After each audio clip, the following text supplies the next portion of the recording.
سب سے پہلے جناب محمد الرسول اللہ صلی اللہ علیہ وسلم کا ایک خواب میں آپ کے سامنے رکھتا ہوں۔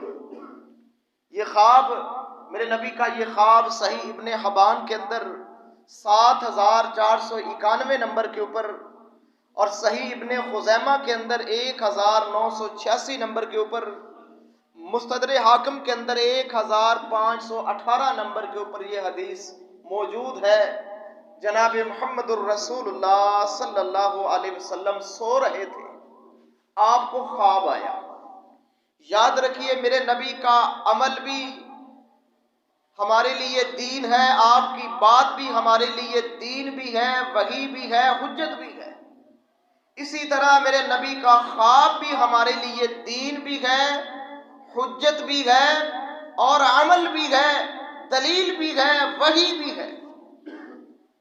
تو جناب محمد الرسول اللہ صلی اللہ علیہ وسلم سو رہے تھے تو اللہ کے نبی فرماتے ہیں اذا اتانی رجلان، میرے پاس دو آدمی آئے۔ خواب کے اندر میں دیکھتا ہوں کہ دو آدمی میرے پاس آتے ہیں، فآخذا بضبعی، وہ مجھے بازو سے پکڑ لیتے ہیں، اور فاتیا بی جبلا وعرا، وہ مجھے ایک دشوار گزار پہاڑ کی طرف لے جاتے ہیں، بہت چڑھائی والا پہاڑ ہے، اس کی طرف لے جاتے ہیں، اور مجھ سے کہتے ہیں فقال اسعد، کہ اس پہاڑ کے اوپر چڑھیے۔ تو جناب محمد کریم علیہ الصلوۃ والسلام فرماتے انی لا اطیقہ، کہ میں یہ طاقت نہیں رکھتا، یہ پہاڑ تو بہت اونچا ہے، بہت اونچا پہاڑ ہے، میں نہیں چڑھ سکتا۔ تو وہ کہتے ہیں کہ ہم آپ کے لیے آسانی کرتے ہیں، آپ کی مدد کرتے ہیں، آپ ہمارے ساتھ آئیں۔ تو جناب محمد کریم علیہ الصلوۃ والسلام فرماتے ہیں حتی اذا كنت فی سواء الجبل اذا باصوات الشدیدہ، اللہ کے نبی فرماتے ہیں جب میں پہاڑ پر پہنچ گیا تو میں بڑی شدید قسم کی آوازیں، آہو بکا، چیخو پکار سن رہا ہوں۔ تو میں ان سے پوچھتا ہوں ما هذه الاصوات، یہ آوازیں کیسی ہیں، یہ کس قسم کی آوازیں ہیں، کہاں سے آ رہی ہیں؟ تو وہ فرشتے میرے نبی محمد کریم علیہ الصلوۃ والسلام سے فرماتے ہیں قالوا هذا اواع اہل النار، یہ دوزخ والوں کی چیخو پکار ہے، یہ آگ والوں کی آہو بقا ہے، چیخو پکار ہے، چیخ چلا رہے ہیں، یہ ان کی آوازیں ہیں۔ تو میرے نبی فرماتے ہیں ثم انطلق بی فاذا انا بقوم، پھر میں کچھ آگے چلا تو میں ایسے لوگوں پر پہنچا، ایسے لوگ میں نے دیکھے معلقین بعراقی بہم، جناب محمد کریم علیہ الصلوۃ والسلام فرماتے ہیں ان کو الٹا لٹکایا ہوا تھا۔ جس طرح ہم جانور ذبح کرتے ہیں تو اس کی کھال اتارنے کے لیے اس کی ایڑی کا جو پٹھا ہوتا ہے وہاں پر سوراخ کرتے ہیں، اس کو الٹا لٹکاتے ہیں، ایسے لوگوں کو الٹا لٹکایا ہوا ہے۔ اور آگے سنیے محمد کریم علیہ الصلوۃ والسلام کیا فرماتے ہیں مشقۃ اشداقہم، ان کی جو باچھیں ہیں ان کو چیرا ہوا ہے، یعنی یہ باچھیں ان کی چیری ہوئی ہے۔ اور اللہ کے نبی فرماتے ہیں تسیل اشداقہم دما، ان کی باچھوں سے خون بہ رہا ہے، زخمی ہے، خون نیچے بہ رہا ہے۔ تو میں نے سوال کر دیا قال قلت من هؤلاء، یہ کون سے لوگ ہیں، ان کا کیا جرم ہے، کس وجہ سے ان کو الٹا لٹکایا ہوا ہے، ان کی باچھیں چیری ہوئی ہیں، وجہ کیا ہے؟ تو وہ فرشتے جو اللہ کے نبی کے خواب کے اندر ہیں وہ آپ کو کہتے ہیں هؤلاء الذين يفطرون قبل تحلة صومهم، یہ وہ بندے ہیں جو افطاری سے پہلے روزہ افطار کر لیتے تھے، یعنی افطاری کا بھی انتظار نہیں کرتے تھے، اتنی جلدی کرتے تھے کہ ٹائم سے پہلے روزہ افطار کر لیتے تھے۔ میرے محترم بھائیو ذرا اپنے ذہن کے اندر یہ بات سوچیں کہ یہ وہ لوگ ہیں جنہوں نے سحری بھی کی ہے، روزہ بھی رکھا ہے، 13.5 گھنٹے کی بھوک اور پیاس برداشت کی ہے، لیکن جلد بازی کی وجہ سے ان کا یہ انجام ہے۔ اور یہ وہ بندہ جو بالکل صحت مند ہے، ہڈا کٹا ہے، نوجوان ہے، پھر بھی روزہ نہیں رکھتا، اس کا انجام کیا ہوگا؟ اپنے ذہن کے اندر ذرا اس انسان کا انجام سوچئے جو صحت مند ہے، عافیت کے اندر ہے، مقیم ہے، پھر بھی روزہ نہیں رکھتا، اس کا انجام کیا ہوگا؟ آپ کو ایک اور مثال دیتا ہوں، انشاءاللہ بات سمجھ میں آئے گی۔ قرآن سے میں ایک مثال دیتا ہوں، سورۃ الماعون ہے، اللہ فرماتے ہیں فَوَيْلٌ لِّلْمُصَلِّينَ، ویل ہے ان نمازیوں کے لیے۔ ویل ایک جہنم کی وادی کا نام ہے، اللہ فرماتے ہیں ان نمازیوں کے لیے ویل ہے، جہنم کے اندر جائیں گے وہ نمازی، الذین ھم عن صلاتہم ساہون، جو اپنی نماز سے غافل ہیں۔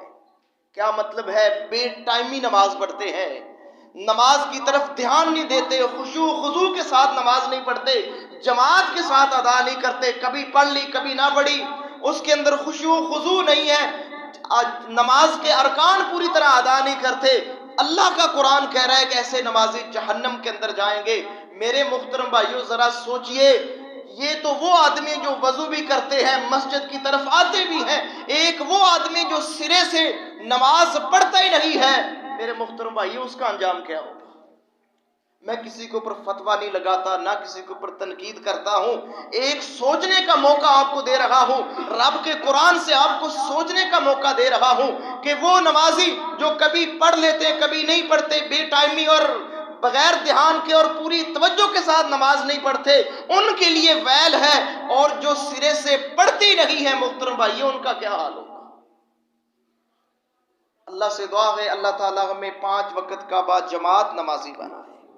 میرے محترم بھائیوں، یہ بہت بڑا اہم مسئلہ ہے، اللہ سے دعا ہے اللہ ہمیں سمجھنے کی اور اس کے اوپر عمل کرنے کی توفیق عطا فرمائے۔ میرے محترم بھائیوں، یہ تو تمہیدی باتیں تھیں جو میں نے آپ کے سامنے رکھیں۔ آج میں آپ کے سامنے ایک بڑی ہی اہم گفتگو کرنا چاہتا ہوں، اللہ سے دعا ہے اللہ تعالیٰ کما حقہ بیان کرنے کی توفیق عطا فرمائے۔ پہلی بات یہ ہے کہ ہم نے روزے رکھے ہیں، الحمدللہ۔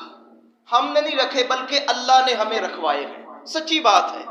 بہت بڑا کچھ رکھنے والے، بڑی گاڑیاں رکھنے والے، کوٹھیاں مربع، بڑا بینک بیلنس رکھنے والے، بڑی شہرت رکھنے والے، بڑی سیاستدان، کعبہ کے رب کی قسم ہے وہ روزے کی نعمت سے محروم ہے۔ یہ اللہ نے جو ہمیں نعمت دی ہے، یہ اللہ کا احسان ہے، یہ اللہ کے فضل و کرم سے محترم بھائیوں ہم نے روزہ رکھا ہے۔ تو میرے محترم بھائیوں، روزہ تو ہم نے سب نے رکھا ہے، سحری بھی کی ہے، افطاری بھی کی ہے، کریں گے انشاءاللہ، مگر اجر و ثواب کے لحاظ سے ہم سب برابر نہیں ہیں۔ اجر و ثواب کے لحاظ سے ہر انسان برابر نہیں ہے۔ میں آپ کے سامنے ایک مثال رکھتا ہوں کہ جیسے ایک بچے جو ہوتے ہیں وہ پرچہ دے رہے ہوتے ہیں، پیپر دے رہے ہوتے ہیں کمرہ امتحان کے اندر۔ کمرہ امتحان بھی ایک ہوتا ہے، سوال بھی ایک جیسے ہوتے ہیں، ممتحن بھی ایک ہی ہوتا ہے، لیکن جب رزلٹ آتا ہے کچھ بچے بڑی مشکل سے پاس ہو رہے ہوتے ہیں، کچھ درمیانے مارکس لے رہے ہوتے ہیں، کچھ ٹاپ پر چلے جاتے ہیں۔ وجہ کیا ہے کہ جنہوں نے محنت کی، تیاری کی، اہتمام کے ساتھ امتحان دیا، بڑی توجہ کے ساتھ تیاری کی، وہ ٹاپ کر جاتے ہیں، اور جو بے رخی کے ساتھ اور اس کو ایک فارمیلٹی کے طور پہ لیتے ہیں، میرے محترم بھائیوں وہ بعض دفعہ ناکام بھی ہو جاتے ہیں۔ اس لیے میرے محترم بھائیوں، روزہ تو ہم سب نے رکھا ہے، لیکن اس کا اجر و ثواب میں ہم سب برابر نہیں ہیں۔ جو روزے کے زیادہ تقاضے پورے کرے گا، روزے کو اہتمام کے ساتھ، دھیان کے ساتھ رکھے گا، پوری اہتمام کے ساتھ اور پوری دیانتداری کے ساتھ، خشوع و خضوع کے ساتھ اللہ سے ڈر کے روزہ رکھے گا، انشاءاللہ اللہ تعالیٰ اس کو بہت زیادہ اجر عطا فرمائے گا، وہ ٹاپ کر جائے گا انشاءاللہ۔ میں اللہ سے دعا کرتا ہوں اللہ اپنی رحمت سے ہمیں ان ٹاپ لوگوں کے اندر شامل فرمائے، اللہ ہمیں روزے کے تقاضے پورے کرنے کی توفیق عطا فرمائے۔ میرے محترم بھائیوں، چند باتیں ہیں میں آپ کے سامنے رکھتا ہوں، انشاءاللہ روزے کے اجر و ثواب کو بھی دوبالا کریں گی، روزے کی قبولیت میں بھی انشاءاللہ اہم کردار ادا کریں گی، اور آپ کے لیے یہ روزہ، یہ رمضان برکت اور رحمت کا انشاءاللہ پیش خیمہ بنے گا۔ سب سے پہلی بات یہ ہے میرے محترم بھائیوں، سحری اور افطاری کے اندر اعتدال رکھیں، یعنی کھانا کھاتے وقت افطاری کے اندر، افطاری کے موقع کے اوپر، سحری کے موقع کے اوپر اعتدال رکھیں، اتنا کھانا کھائیں جتنا آپ کو ضرورت ہے۔ اس انداز کے ساتھ اگر افطاری کرتے ہیں، آپ کو انشاءاللہ طبی فوائد بھی ملیں گے، آپ کو روزے کی برکت اور رحمت بھی ملے گی اور انشاءاللہ زیادہ عبادت کے لیے بھی آپ پرجوش ہو جائیں گے۔ لیکن میرے محترم بھائیوں، جب افطاری ہی ہم خوب کر لیتے ہیں، کچھ ایسے دوست اس طرح انداز سے کھانا کھاتے ہیں کہ وہ رج کے بھی بس نہیں کرتے، مزید کھاتے ہی جاتے ہیں، پھر نقصان اس کا کیا ہوتا ہے کہ عشاء کی جماعت کی طرف، نماز کی طرف دل نہیں کرتا۔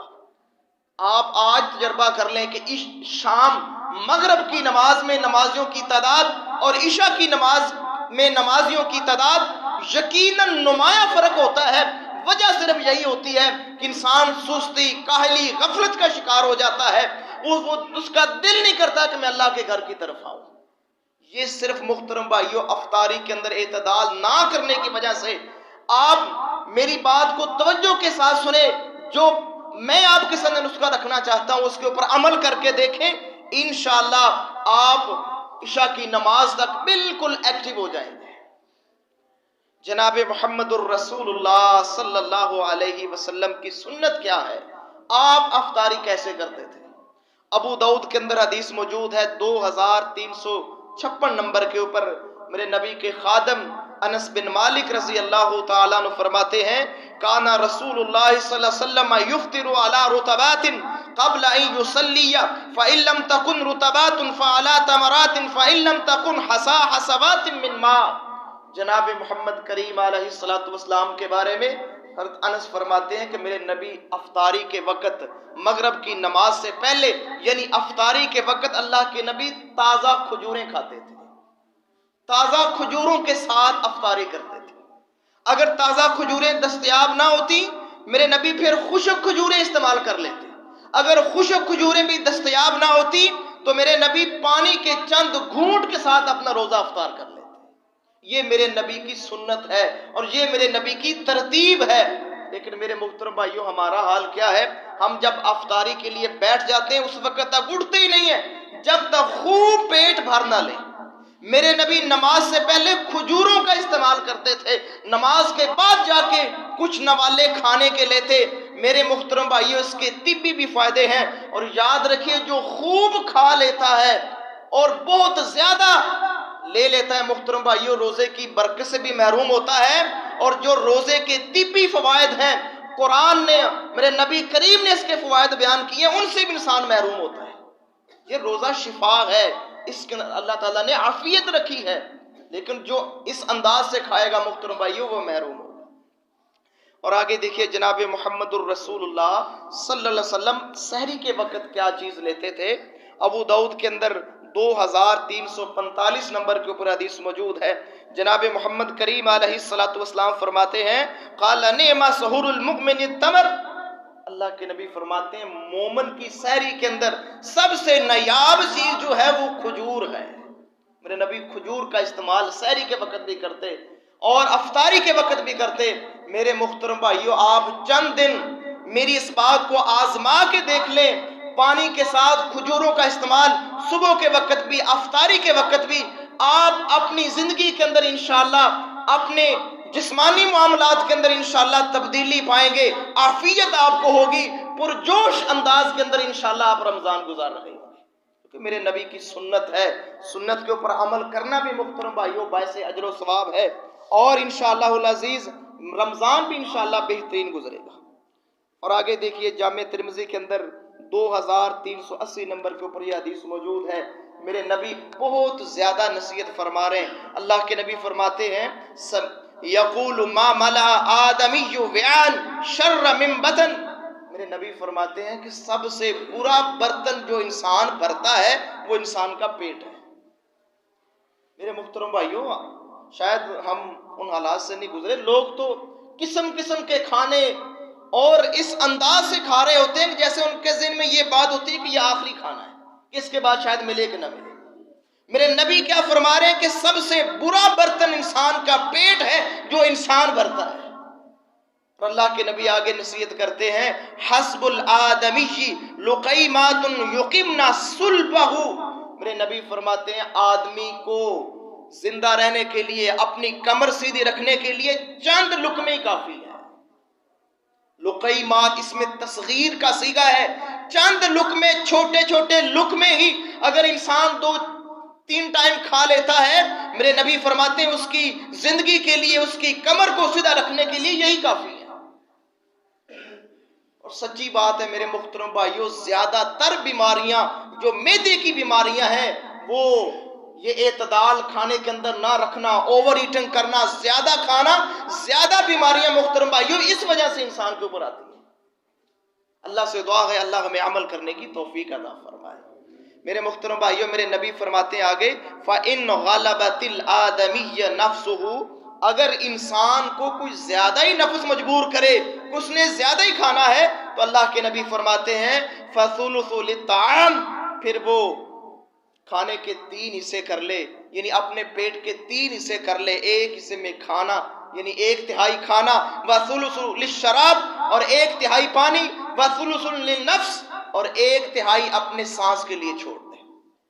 میرے محترم بھائیوں، آزما کے دیکھیں، آپ جسمانی طور پر بھی انشاءاللہ طاقتور قوت والے ہوں گے جب آپ کے کھانے کے اندر اعتدال ہوگا، آپ کی خوراک کے اندر اعتدال ہوگا، کم کھائیں، خالص کھائیں، انشاءاللہ العزیز صحت مند رہیں گے اور عافیت کے ساتھ رہیں گے۔ اللہ سے دعا ہے اللہ عمل کی توفیق عطا فرمائے۔ میرے محترم بھائیوں، یہ تھی پہلی بات۔ دوسری بات میرے محترم بھائیوں میں آپ کے سامنے رکھتا ہوں کہ جو بندہ روزے کی برکت لینا چاہتا ہے، روزے کی رحمت لینا چاہتا ہے، اپنے روزے سے زیادہ اپنے لیے مغفرت اور بخشش کا سامان مہیا کرنا چاہتا ہے، یہ دوسری بات میرے محترم بھائیوں اس کے لیے بڑی اہم ہے۔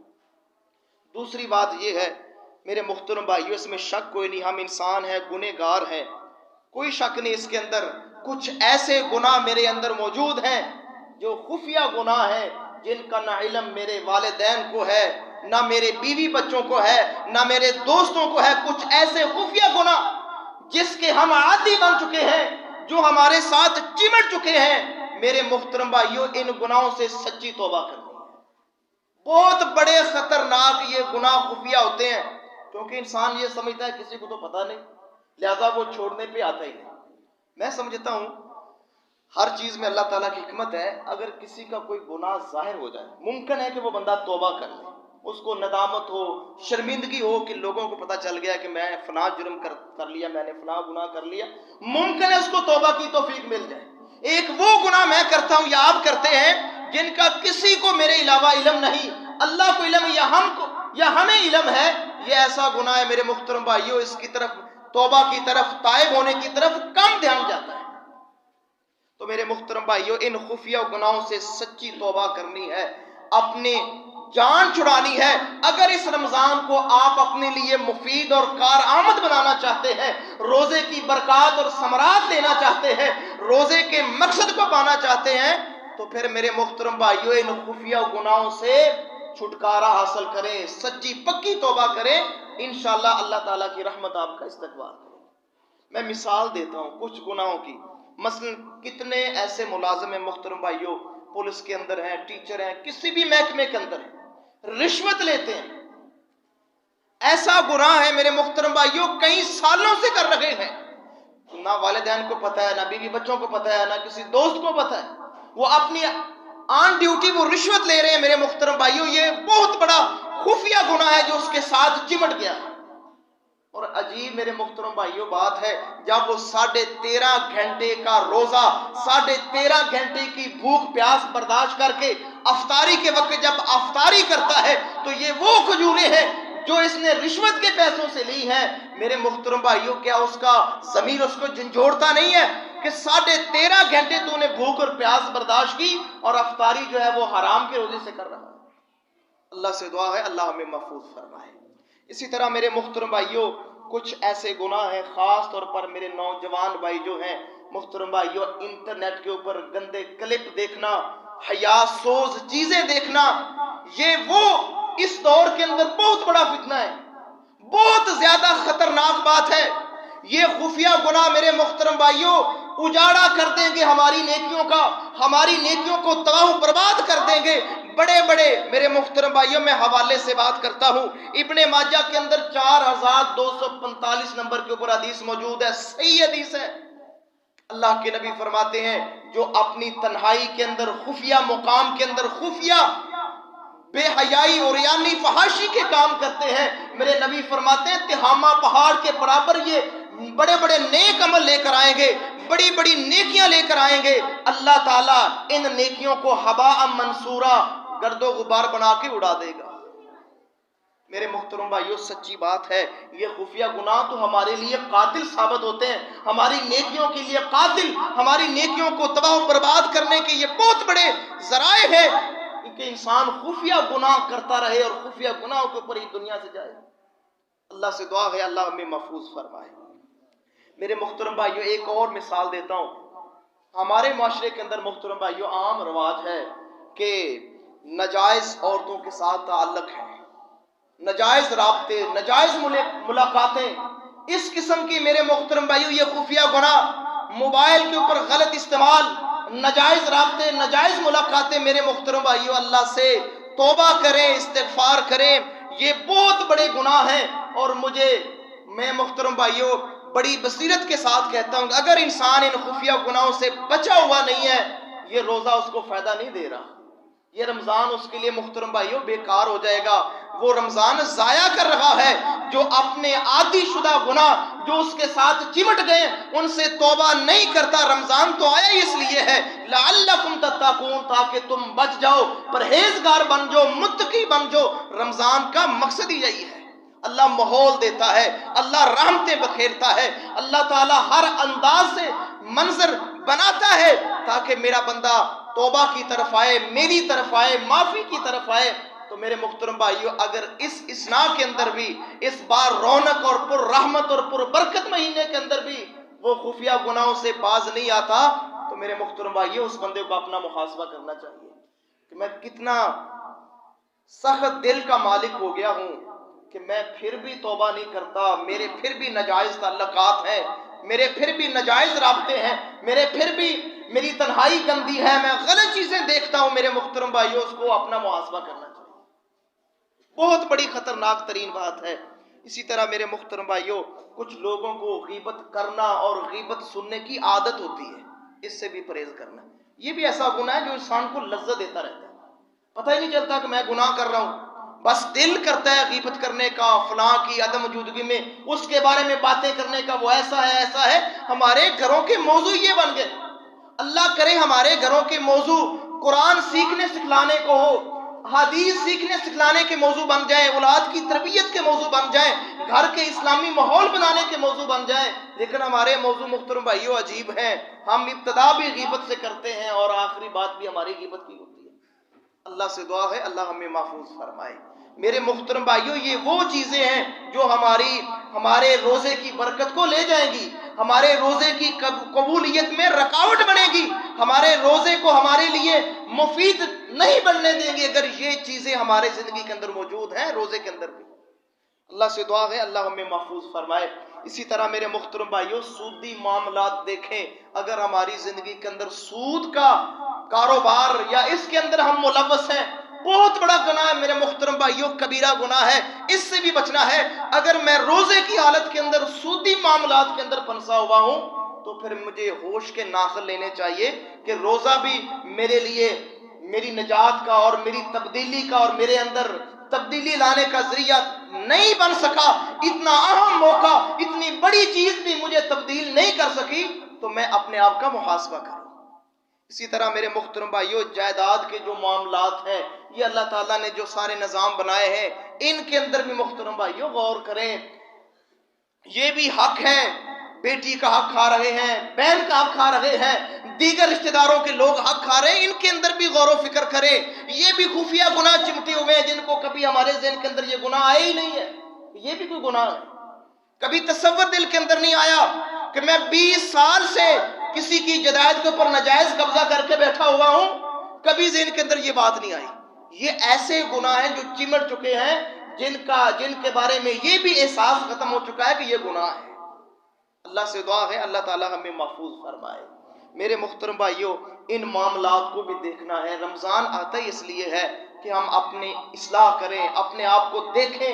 وہ جو ہم بڑی معروف حدیث ہے لیلۃ القدر کے بارے میں، رمضان کے بارے میں، قیام کے بارے میں، ان تینوں حدیثوں کے اندر روزے کے بارے میں ان چاروں حدیثوں کے اندر یہی بات ہے کہ من صام رمضان ایمانا واحتسابا غفر له ما تقدم من ذنبه، کہ جو بندہ ایمان کے ساتھ روزہ رکھتا ہے، اپنا محاسبہ کرتے ہوئے، اپنا بیلنس دیکھتے ہوئے، اپنے آپ کو دھیان کے ساتھ دیکھتے ہوئے، کہیں میری نیکیاں کم نہ ہو جائیں، میری برائیاں زیادہ نہ ہو جائیں، میرے گناہ نہ بڑھ جائیں، اس انداز کے ساتھ جو رمضان کے مہینے کا روزہ رکھتا ہے، اللہ اس کے گناہ معاف کرتے ہیں۔ تو میرے محترم بھائیوں، میں آپ سے گزارش کرتا ہوں کہ ان معاملات کو ضرور دیکھیں، جتنے بھی خفیہ گناہ ہیں گھر جا کے ان کی فہرست بنائیں، دیکھیں غور۔ بعض گناہ ایسے ہوتے ہیں کبھی احساس نہیں ہوتا، گھر جا کے آپ غور و فکر کریں گے، سوچیں گے تو آپ کے ذہن میں یہ بات آئے گی کہ میری کون سی بری عادت جو کئی سالوں سے میرے ساتھ چمٹی ہوئی ہے، میری شخصیت کو داغدار کر رہی ہے، میرے کردار کو داغدار کر رہی ہے، اور میرے اسلام کی دشمن بنی ہوئی ہے، میرا اسلام خطرے کے اندر ہے، میرا ایمان خطرے کے اندر ہے۔ میرے محترم بھائیو، اگر میں غور کروں، کئی چیزیں مجھے مل جائے گی کہ جو میرے ساتھ چمٹی ہوئی۔ اللہ سے دعا ہے اللہ ہمیں محفوظ فرمائے، اللہ اپنی رحمت کے ساتھ ان خفیہ گناہوں سے چھٹکارا نصیب فرمائے۔ اور میرے محترم بھائیو، آخری بات جو ہے وہ ہے محترم بھائیو زکوٰۃ سے متعلق، کہ روزے سے پہلے زکوٰۃ ہے۔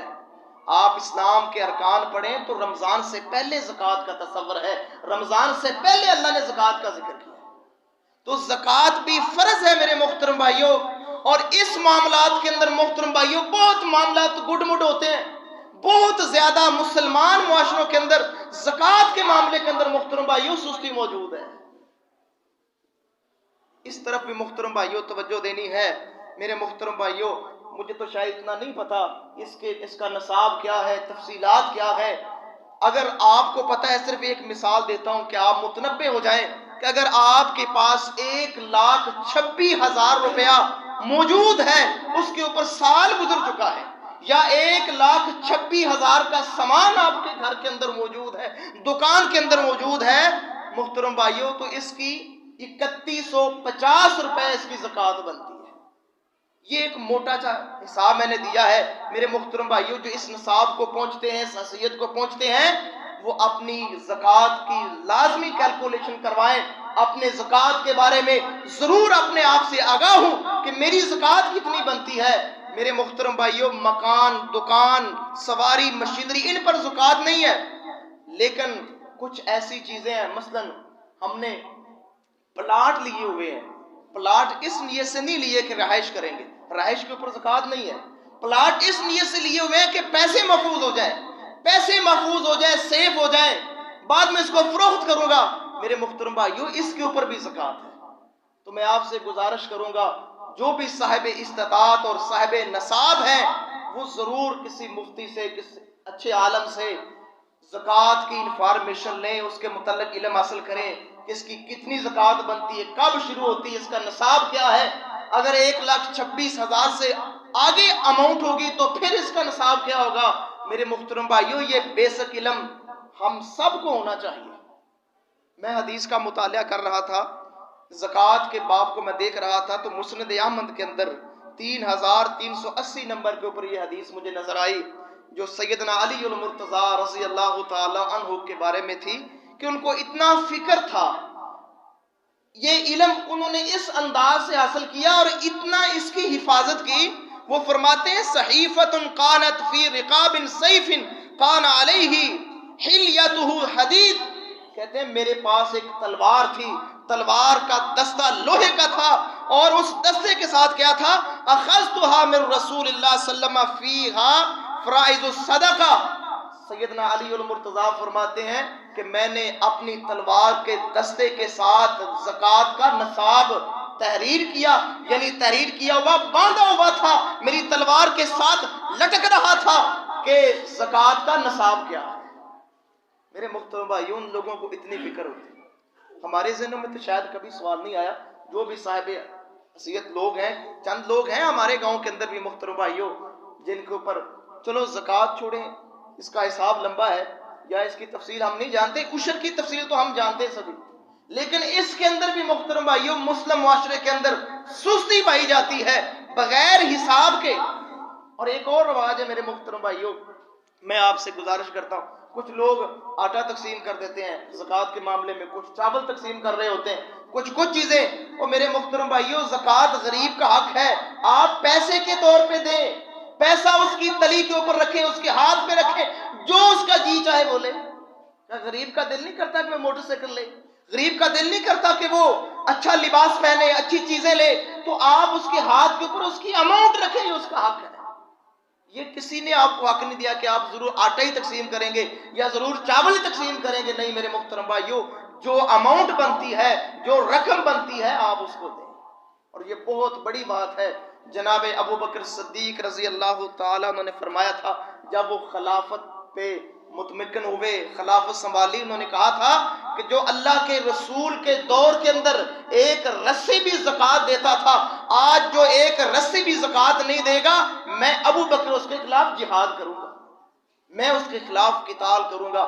میرے محترم بھائیوں، کئی معاملات ایسے ہیں جن کے بارے میں کبھی ہم نے سوچا ہی نہیں ہے. نماز کا ضرور حساب کر لیں گے، رہ گئی تو ضرور کہیں گے آج ہماری نماز رہ گئی یا ہماری جماعت لیٹ ہوگی، لیکن زکوٰۃ کا کبھی حساب نہیں کیا، عشر کا کبھی حساب نہیں کیا کہ آج میرا عشر پورا نہیں ادا ہوا. میرے محترم بھائیوں، یہ وہ چیزیں ہیں اگر ان کے اوپر آپ عمل کریں گے، انشاءاللہ روزے کی برکات، روزے کی قبولیت، روزے کی افادیت، یہ بہت بڑا گفٹ انشاءاللہ آپ کے لیے فائدہ مند ثابت ہوگا اگر آپ ان چیزوں کے اوپر عمل کریں گے. اللہ سے دعا ہے اللہ عمل کی توفیق عطا فرمائے. ایک چھوٹی سی آخری بات میرے محترم بھائیو، وہ یہ ہے، ٹائم مجھے رہتا ہے 6-7 منٹ، وہ یہ ہے کہ گھروں کے اندر قرآن سیکھنے اور سکھلانے کا ماحول بنائیں، اپنی اولادوں کو سکھائیں. میرے محترم بھائیو، دیکھ لیں آپ کے بچے بھی بیٹھے ہیں، سب ہیں یہاں موجود ہیں، کوئی ایسا بندہ ہے جو کہے کہ مجھے 30ویں پارے کا ترجمہ یاد ہے، مجھے آتا ہے، یا کوئی یہ کہہ دے کہ مجھے آیت الکرسی کا ترجمہ یاد ہے، نماز کا ترجمہ یاد ہے. میرے محترم بھائیو، جب تک والد خود نہیں یاد کرے گا، جب والد کو خود ہی آیت الکرسی کا ترجمہ نہیں آئے گا تو اس کی بیٹی کو، اس کے بیٹے کو کیسے آئے گا؟ جب میں خود ہی نماز سے غافل ہوں، مجھے نماز کا ترجمہ نہیں آتا. میرے محترم بھائیوں، میں آپ سے گزارش کرتا ہوں، قرآن کی چند موٹی موٹی جو صورتیں ہیں، جو قرآنی اور انبیاء کی موٹی موٹی دعائیں ہیں، میرے محترم بھائیوں، ان کا ترجمہ ضرور یاد کریں، خود بھی یاد کریں، اپنی اولادوں کو بھی یاد کرائیں. یہ بڑے بڑے عظیم انمول تحفے اللہ نے آپ کو دیے. کتنی ایسی دعائیں ہیں قرآن کے اندر موجود ہیں جو اللہ نے قبول کی ہے. کعبہ کے رب کی قسم ہے، یہ وہ دعائیں ہیں جو اللہ نے قبول کی ہیں. آج بھی جو ان دعاؤں کو پڑھے گا، میرا اللہ اس کو ضرور انشاءاللہ عطا کرے گا. اور یہ جو محترم بھائیوں ہمارا ذہن بن گیا ہے کہ ہماری تو دعا قبول ہوتی نہیں ہے، یہ بات سراسر غلط ہے. ہر دعا جو جائز ہے اللہ تعالیٰ ضرور قبول کرتے ہیں. اب اللہ تعالیٰ کی حکمت ہے، اس کو کیسے، میرے نبی نے فرمایا بعض دعائیں ایسی ہوتی ہیں اللہ تعالیٰ ان دعاؤں کی وجہ سے اس انسان کے اوپر آنے والی مصیبتیں ڈال دیتا ہے. بعض دفعہ ایسا ہوتا ہے کہ وہ دعائیں پوری ہو جاتی ہیں، اور بعض دفعہ ایسا ہوتا ہے کہ میرے نبی فرماتے ہیں اللہ وہ دعائیں اس انسان کے لیے کل قیامت کے لیے ذخیرہ کر لیتے ہیں. یہ کل قیامت کو آئے گا تو میں اس کو اجر و ثواب بنا کے دوں. کوئی جائز دعا رد نہیں ہوتی. میرے محترم بھائیو، دعائیں رج رج کے کیا کریں، اللہ سے مانگا کریں، یہ سمجھے کہ میرا نامہ اعمال انشاءاللہ فل ہو رہا ہے. کوئی جو جائز دعا ہے محترم بھائیو وہ کبھی ناکام نہیں، اللہ ضرور قبول کرتے ہیں.